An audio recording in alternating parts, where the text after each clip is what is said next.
হে মানুষ, তুমি কি জানো পরকীয়া কত বড় পাপ?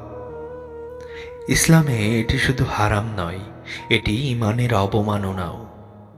রাসূলুল্লাহ সাল্লাল্লাহু আলাইহি ওয়াসাল্লাম বলেছেন, যে ব্যক্তি জিনায় লিপ্ত হয় সে সেই সময় মুমিন থাকে না। অর্থাৎ যতক্ষণ তুমি এই পাপের মধ্যে থাকছ, তোমার ঈমান সেই মুহূর্তে প্রভাবিত হয়। পরকীয়া শুধু ব্যক্তিগত পাপ নয়, এটি সমাজকে ধ্বংস করতে পারে। রাসূলুল্লাহ সাল্লাল্লাহু আলাইহি ওয়াসাল্লাম বলেছেন, যদি অনৈতিকতা এবং জিনার প্রভাব সমাজে ছড়িয়ে পড়ে, তাহলে নতুন রোগ, বিপদ ও দুর্যোগ দেখা দেবে।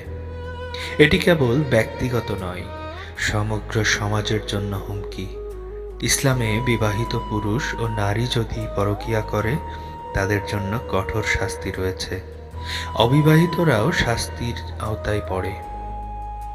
এটি নির্দেশ দেয় এই কাজ কতটা গুরুতর এবং কতটা ক্ষতিকর। তুমি কি ভাবছ আমি ছোট পাপ করি? না হে বান্দা, ছোট পাপও ধীরে ধীরে তোমাকে হারাম পথে ঠেলে দেয়। একাকিত্ব, অনৈতিক সম্পর্কের দিকে যাওয়া, এই সবই তোমাকে শয়তানের কাছে টেনে নিয়ে যায়। অতএব সতর্ক হও। যদি তুমি আল্লাহর পথে ফিরে আসো, পাপ থেকে বিরত থাকো, নামাজ স্থির রাখো, দোয়া করো, তাহলে আল্লাহ তোমাকে জাহান্নামের শাস্তি থেকে রক্ষা করবেন। পরকীয়া শুধু শারীরিক নয়, এটি মন ও দৃষ্টি থেকেও শুরু হয়। যে ব্যক্তি অবৈধ কামনা করে, তা তার হৃদয়কে দূষিত করে।